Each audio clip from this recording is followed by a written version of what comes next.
2018లో ఇక్కడ లక్షలు పెట్టి ఈ ఊర్లో భూములు అమ్ముకొని తిండి తినక ఈడ లక్షలు పెట్టి కొనుక్కుంటే ఇప్పుడు వచ్చి గవర్నమెంట్ జాగాలని వచ్చి మేము ఏదో సప్పో చేసుకొని ఇల్లు రేకుల ఇల్లు కట్టుకుంటున్నాము. అది కూడా ఆ రేకుల ఇల్లుకు కూడా ఇప్పటికే 3 సార్లు వచ్చి కూలగొట్టిల్లు, ఒకసారి వచ్చి బేస్మెంట్ కూలగొట్టిల్లు, ఒకసారి వచ్చి ఇది ప్రహరీ గోడ కూలగొట్టిల్లు. ఇప్పుడు వచ్చేమో మొత్తం ఇంట్లోకి పోయి ఉన్నాము, గృహప్రవేశం కూడా అయిపోయింది, కరెంటు మీటర్ వచ్చింది, ఇలా ఉంటున్నాము. మమ్మల్ని పోలీస్ ప్రొటెక్షన్ అని పోలీసులను తీసుకొని వచ్చి బయటికి లాగి మొత్తం ఇల్లంతా కూలగొట్టి మమ్మల్ని మేము బతకన్నా సావన్నా వాళ్ళు చేయబట్టి ఆర్ఐ గడి చేయబట్టి ఇక్కడ చుట్టుపక్కల ఉన్న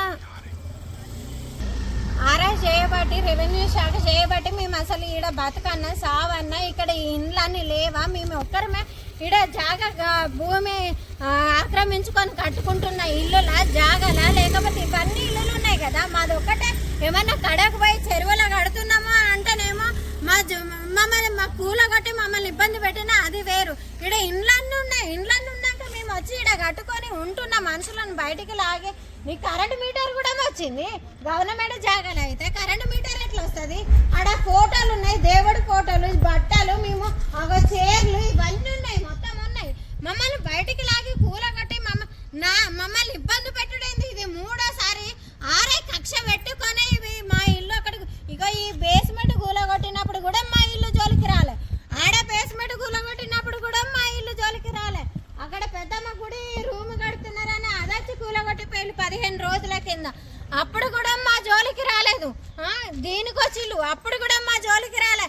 ఇప్పుడే వచ్చి మేము సున్నం వేసుకొని ఇండ్లలోకి వచ్చినాక వచ్చి కూలగొట్టి పోడు ఎక్కడిది ఆరాయికి తిండి తినాక పస్తులుండి ఇల్లు కట్టుకొని ఇంకా అప్పులు ఉన్నాము, మేస్త్రికి ఉన్నాము, ఇసుక కేసేటోళ్ళకు ఉన్నాము, భూములు అమ్ముకొని వచ్చి కొనుక్కొని పుణ్యాన్ని కట్టుకోవట్లేదు. ఇక్కడ మేము ఇంత చేసుకొని ఇంట్లోకి వచ్చి ఉంటే మమ్మల్ని బయట పోలీస్ ప్రొటెక్షన్ అంట. పోలీసులు అంటే ఎవరికి ప్రొటెక్షన్ ఇవ్వాలి?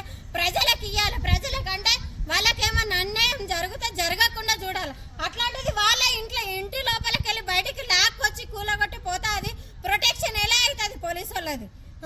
ఆర్ఐ గవర్నమెంట్ అనే మొత్తం దౌర్జన్యం ప్రజల మీద డబ్బుల కోసం లంచం అడిగిలండి మమ్మల్ని. మేస్త్రితోని డైరెక్ట్గా అడిగిపించిళ్ళు, మేస్త్రికి చెప్పిళ్ళు మాకు ఇంత ఇస్తే మేము కూలగొట్టామని. 2 లక్షలు అడిగిండు ఆర్ఐ. లక్షలు పెట్టి కొంటారు కానీ మాకు లంచం మాకు ఇవ్వడానికి 2 లక్షలు ఇస్తే మీదేమన్నా పోతుందా? అంత ఇల్లు కట్టుకుంటున్నారు కదా, 2 లక్షలు ఇస్తే మేము రాము, మీ జోలికి రామని చెప్పిళ్ళు. అంటే మేము ఇవ్వకపోయేసరికి మీరు వచ్చి కూలగొట్టి ఇంట్లో ఉన్న మనుషులను బయటికి లాగి కూలగొట్టి ఇంత ఆగమాగం చేస్తారా? జనాలు బ్రతకన్నా వద్దా, సావన్నా వద్దా? అమీనాన్ని కాడికి పో, నీకు ధైర్యం ఉంటే అమీనాన్ దగ్గరికి పో, నువ్వు పోయి అక్కడ పోయి మాట్లాడి అప్పుడు మా దగ్గరికి రా. ఎందుకు ఇట్లా మమ్మల్ని ఇబ్బంది పడుతున్నారు? ఒక్కసారి 2 సార్లు సంవత్సరం కింద మొదలు పెట్టిన మీ ఇల్లు, సంవత్సరం కింద మొదలు పెడితే నెలకు వచ్చి బేస్మెంట్ కూలగొట్టిపోయినాం, 2 నెలలకు వచ్చి మొత్తం కూలగొట్టిపోయినాం. అయినా కూడా మేము మళ్ళీ కట్టుకున్నాం. మేమేం పుణ్యానికి తీసుకోలేదని కట్టుకున్నాం.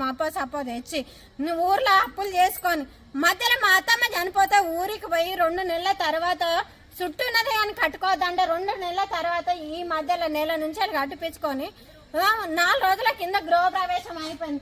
ఇక్కడ చూడండి బూడిది గుమ్మడికాయలు ఇవన్నీ, మామిడాకులు అవన్నీ ఉన్నాయి, బంతి పువ్వులు అవన్నీ ఉన్నాయి. ఇంట్లో ఉన్నాళ్ళని బయటికి లాక్కొచ్చి నువ్వు ఎట్లా గొలగొడతావు? గవర్నమెంట్ అంటే నీకు ఈ రూలు, రేవంత్ రెడ్డి ఈ రూల్ పెట్టిలా మనుషులను బయటికి లాగి ఇల్లులన్నీ గులగొట్టాలని చెప్పిండా రేవంత్ రెడ్డి. ఈ నష్టపరిహారం రేవంత్ రెడ్డి కట్టిస్తాడా? మరి ఆర్ఐ కట్టిస్తాడా? 10 లక్షలు ఎక్కడి నుంచి తెచ్చి కట్టుకోవాలి? ఎన్నేళ్ళని కిరాయికి ఉండాలి మేము? ఈ మామూలు ప్రజలను ఎందుకు బతకనియట్లేదు? సావ కొడుతున్నారు వీళ్ళు చేయబట్టి. ప్రజలందరూ సావన్నా బతకన్నా మామూలు జనాలు. మేము లంచం అడిగిండు ఆర్ఐ 2 లక్షలు. ఇలాంటి మధ్య తరగతి వాళ్ళను భూమి అమ్మినోనికి పైసలు కట్టాలి. గవర్నమెంట్ వాళ్ళు ఆర్ఐ వస్తే లంచం అడుగుతారు, హైడ్రా వాళ్ళు వస్తే లంచం అడుగుతారు. ఇవన్నీ కట్టుకుంటా పోయి మేము ఇల్లు కట్టుకోవాలంటే ఎట్లా కట్టుకుంటాము? ఈ లంచాలు ఇవ్వకపోతే వాళ్ళు మొత్తం వచ్చి మా మీద దౌర్జన్యం చేసి లంచం ఇవ్వకపోతే మమ్మల్ని బయటికి లాక్కొచ్చి పడేసి ఇల్లు కూలగొట్టిపోయిలు. ఇప్పుడు దీనికి వాళ్ళు రేటు కట్టి అలా ఆర్ఐ కట్టిస్తాడా? రెవెన్యూ శాఖ కట్టిస్తాడా? ఈ జాగా అమ్మినోళ్ళు కట్టిస్తారా? అసలు మా పరిస్థితి ఏంది? మేము మా పిల్లలం చావన్నా? అప్పులు తెచ్చుకొని మేస్త్రికి కూడా ఇంకా మేము పైసలు ఇవ్వలేదు. ఇవన్నీ ఎట్లా వెళ్ళాలి? మాకు మేము ఎట్లా బతకాలి? ఇవి గవర్నమెంట్ జాగాలంటే ఒక్క ఇల్లు ఉండద్దు ఇక్కడ. మరి ఈ ఇల్లులన్నీ ఎందుకు ఉన్నాయి? పేపర్లు కూడా ఉన్నాయి మాకు గవర్నమెంట్ జాగా కాదని. పేపర్లు తెచ్చుకొని చూపించమా? తేపో అంటారు. తెచ్చేదాకా వాళ్ళు వస్తారని మేము రెడీగా పెట్టుకొని ఉంటామా? తెచ్చేదాకా కూడా మాగరా వాళ్ళు? తెచ్చి చూపిస్తాం కదా. అసలు గవర్నమెంట్ అయితే ఫస్ట్ నోటీస్ ఇవ్వాలి. ఇల్లు కూలగొడతామని నోటీస్ ఇవ్వాలి. అదేదో స్టాంపో పేపరో ఉంటుంది. కూలగొట్టే ముందు ఇల్లు ఖాళీ చేయమ్మా, మేము కూలగొడతాం, వచ్చి ఇది గవర్నమెంట్ జాగాలో కట్టినామని నువ్వు నోటీస్ అతికేయాలి. గోడకి అతికేసినవా? అతికేయలేదు, నోటీస్ ఇవ్వలేదు. నువ్వు వచ్చి ఎట్లా కూలగొడతావు? నీకు ఎట్లా అధికారం ఉన్నది? నువ్వు గవర్నమెంట్ అని ఇష్టం వచ్చినట్టు చేస్తావా? ప్రజల మీద దౌర్జన్యం చేస్తావా? మా ఆడోళ్ళ మీద దౌర్జన్యాలు చేస్తావా? మొత్తం నెట్టేస్తావా? నువ్వు నెట్టేసి ఆపేసి నీ గవర్నమెంట్ చేయాల్సింది ఫస్ట్ నోటీస్ ఇచ్చి కూలగొట్టాలి. ఇక్కడ ఇండ్లన్నీ ఉన్నాయి, మరి అందరికి నోటీసులు ఇవ్వాలి. నాది ఒక్కదాన్ని ఎందుకు కూలగొడతావు?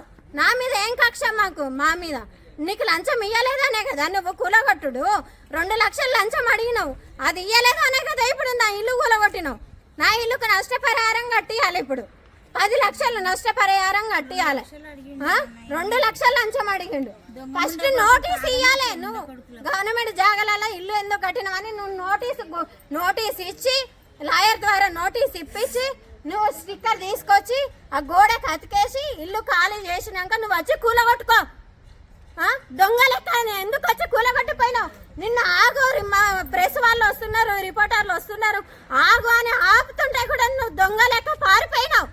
మేము ఆపినా కూడా పారిపోతున్నావు. నువ్వు బండి మీద ఉన్నాను కూడా గుంజినా, నేను చేయి పట్టుకొని గుంజుతుంటే కూడా పోలీసు వాడు టక్క డ్రైవింగ్ చేసుకుంటా పోతున్నాడు. స్పీడ్ గా దొంగ లెక్కనే పోతున్నాడు, పారిపోతున్నాడు. ఆగు, మరి రిపోర్టర్లు వస్తున్నారు, ప్రెస్ వాళ్ళు వస్తున్నారు. నువ్వేం సమాధానం చెప్తావో చెప్పపో. మాకు నష్టం కట్టి ఇక్కడ నువ్వు ఫస్ట్ నోటీస్ ఇచ్చినాక కూలగొట్టాలి. నువ్వు మేము లేనప్పుడు వచ్చి నువ్వు కూలగొట్టి పోవడైంది. ఇంట్లో ఉన్న మనుషులను బయటికి తీసుకొచ్చి కూలగొడతావా?